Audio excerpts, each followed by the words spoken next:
Hello, everyone, and welcome to Revolution Reflections. My name is Luke Simmons. Each week on Revolution Reflections, my partners Ashwin Cannon and Alejandro Hepburn and I discuss different revolutions. With these revolutions, we give a brief summary of the event while discussing the outcomes of the revolutions and giving our own personal opinions regarding them. Today, we will be discussing the American and French revolutions. The American Revolution took place during the mid-1700s. During this revolution, the underdog colonists in the American colonies were able to defeat the favored British soldiers and create their own country, and become independent. Fast forward about 10 years and we had the French Revolution. After helping the Americans earn their freedom, the French strived for their own independence from their own king. In the end, the French abolished feudalism and promoted individualism. Both revolutions were very similar and had comparable events and actions taken. Let's go talk to one of my partners, Ashwin, about the revolution that took place here over 200 years ago. Ashwin, what did you think about it, and who do you think was right between the Loyalists and the Patriots? Well, I believe that the Patriots had the right mindset throughout the whole revolution. The British did help them set up the colony, but that does not mean they have reserved the right to control everything that goes on for eternity. Once the colonies grow up, they should have the right to separate from the British and focus on their best interests. Also, the British seem to have acted very selfishly and were most concerned about their wealth than the lives of the colonists back then. Sorry, but I'm going to have to interrupt you there, Ashwin. After looking back at some of the reasons why the colonists decided to rebel, one of them was because the taxation was being implemented upon them. Although they were pretty impactful on the citizens, the British didn't just enact them to gain profits. They were implemented in order to repay the war that was fought a few years ago. The citizens did not view them as a way to pay back, but instead as a violation of their property and rights, and that's what brought chaos to the colonies. I still don't think the colonies were mature enough to have acted the way they did. So many things could have gone wrong after they rebelled. I just think it was foolish to have rebelled at that point. Well, even though the British did defend us during that period of time, I don't think the taxes were in any way fair. These taxes severely damaged the economy and it restricted us from trading with other countries. I agree with Ashwin because I too believe the Patriots were on the right side. I think of it like a family and their child. There comes a time when the child needs to separate themselves from their parents and live a life of their own. It was about this time for the American colonies, and despite their best efforts, the British were unable to hang on. If the colonists would have rebelled a few years later, that would have given the British enough time to build an army big enough to stop our rebellion. In my opinion, it was worth risking all they had in order to gain not only freedom, but representation and many other rights. I totally agree with you, Luke, and I'd like to expand on your point a bit. The British were unfair in multiple facets. First, they enacted multiple policies that limited our potential.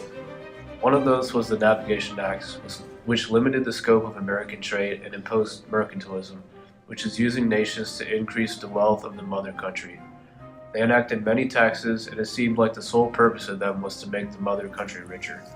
They also placed a standing army which was similar to the French tyranny, where the citizens' liberties were made almost non-existent. I feel like it was the colonies' right to separate from the British. They had no representation in the British government which controlled them, and they were treated downright poorly. As James Otis said, there should be no taxation without representation. The country's freedom and establishment of a new government that represented America's best interests, and not Britain's, were warranted. Those are some great points. It is very important to look at all the intolerable acts that were placed on the city of Boston. These acts took away rights that the colonists rightfully deserved. Well, I guess you guys do have a point. The British were heavily taxing us during these times, but they did serve a purpose. They weren't just violating our rights. The problem, in my opinion, was, as Ashwin said, the lack of representation we had during those times. The colonists' voices were not being heard, and that led to a deep resentment towards the British government. But in my opinion, they could have solved this in other ways. The colonies took a big risk during the rebellion because there wasn't a plan after obtaining independence, but in the end, they managed to transform it into what the United States of America is now. It was great talking about the American Revolution, but let's shift a bit east for our next topic. Let's now move on to the French Revolution.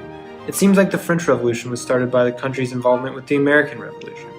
Yeah, the overspending of the French, King Louis XVI in particular, probably played a large role in the start of the French Revolution. The economy also was not good though. Roughly 20 years of subpar harvest coupled with constant droughts devastated the French, and in particular farmers who were heavily taxed back then. The government was not able to fund the troops and provide incomes to other law enforcement and government workers, which would have been chaotic with all the mobs going about. Additionally, they were unable to pay back loans to the banks due to the lack of funds, which decreased the profitability of banks and discouraged the use of them. This is what forced them to go after the church land and seize it despite it going against the property rights described in French law. They were suffering that much and the desperation really showed. Times were tough and the government could have easily disintegrated had they not taken the church land as a source of income. If you were the king, would you have taken the same route, Alejandro? Would you compromise the rights of your citizens to benefit your government? I mean, it seems as if they did not have other means of getting a sustainable source of revenue. The French state was very old, and it had become unable to finance itself. At the time, the church property provided a whole lot of money, and that's what led them to abuse their power. If I were the king, I would have probably done the same, since now that we're looking back, there weren't many other options. The king had to choose between taking their land to benefit the country or let the country be and not have a functioning government that could provide for the people. Although this led to much distrust between the people, it was the king's only option. I agree with you. The king had a very tough choice to make, and either choice was going to upset some part of the nation. Ultimately, I believe he made the right choice.